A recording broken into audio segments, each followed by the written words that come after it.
at kailangan nila ay yaong mga pinaniniwalaan nilang maghahatid sa kanila sa mainam na kalagayan, gaya ng kayamanan, karangalan, karunungan, at maging ng kapangyarihan.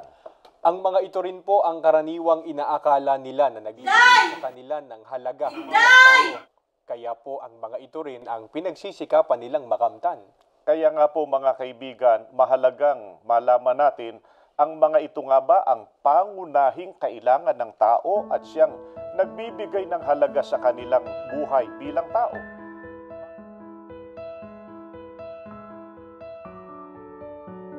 Tunay na bawat tao sa kanyang mainam na kalagayan ay pawang walang kabuluhan. Mga kaibigan, ayon po mismo sa Biblia, ganito po ang mababasa natin dito po sa Santiago 1, ang talata po ay 11. Sapagkat sumisikat ang araw na may hanging nakakasunog, at naluluoy ang damo, at nangalalagas ang bulaklak nito, at nawawala ang karikitan ng kanyang anyo, gayon din naman ang taong mayaman na malalanta sa lahat ng kanyang mga paglakad. Mga ginigiliw naming taga-subaybay, gaano man po kainam ang kalagayan ng tao dito sa daigdig at gaano man karami ang kayaman ng kanyang nakamit, hindi po iyon ang nagbibigay halaga sa kanya sa paningin ng Diyos. Tandaan po natin, mawawalan ng kabuluhan ang lahat ng ito kapag ka ang tao po ay namatay. Ate, pakiulit nga yung sinabi niyo. Sabi ko, ano yung pangalan ng ministrong lagi pumupunta dito sa bahay? Yung lagi kang pinagpipray? Si Ka Jeffrey po, bakit niyo po natanong? May tatanong lang ako sa kanya, pwede po ba siyang invite? Ha? Bakit naman po? Meron po ba akong nagawang mali? Meron po ba akong kasalanan? Hindi naman, hindi ganun yun. May tatanong lang ako. Marami akong gustong malaman tungkol sa Biblia. Ate, seryoso ka ba dyan sa tanong mo? Biblia, magtatanong ka. Sige, ngayon, tatawagan ko na ngayon din.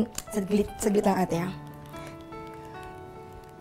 Day, Oh, ikaw ba nagtago ng remote control ng TV?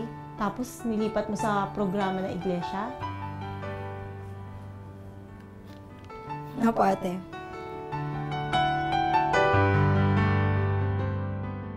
Kaya napakahalaga po na malaman natin kung sino po ang tunay na Diyos na dapat pong makilala at dapat pong sambahin ng tao. At yan po ang itinuro ng Panginoong Hesukristo. Ayon po sa Kanya, sino po at ilan ang tunay na Diyos na dapat pong makilala ng tao. Pakinggan po ninyo, babasahin ko ang 1:17 at 3. At ito ang buhay na walang hanggan, na ikaw ay makilala nila na iisang Diyos na tunay. Tamang landas noon. Dito po sa 1:19 ay ganito ang nakakala. Ako ang pintuan. Ang sino mang taong pumasok sa akin ay siya'y maliligtas. Ano po ang Sa katotohanan, nangangapa sa madilim na Lahat ng mga tanong ko ay sa Biblia kinuha ang sagot. Walang sagot ang ministro na mula sa kanyang sariling paliwanag o opinyon. Marami akong natutunan ng mga aral ng Diyos. May mga ginagawa ako noon na akala ko'y tama. Yun pala ay ikakapahama ko pa. Sa mga narinig kong paliwanag mula sa Biblia, pakiramdam ko, ang dami kong naging kasalanan. Kaya nga po nagbibigay ng pagkakataon ng Diyos. Masyado siguro talaga ako naging busy sa pagpapayaman ko. Ewan ko ba? Alam mo ba, takot na takot ako maubusan ng pera. Kaya dati, yung mga tauhan ko, lagi ko pinapagalitan. Minsan nga, nagiging salbahe na ako sa kanila eh.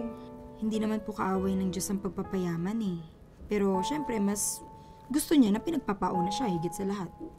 Alam mo, Day, marami akong pera ngayon. Pero, hindi ko alam kung paano ko pagagaling ng pera kong ito.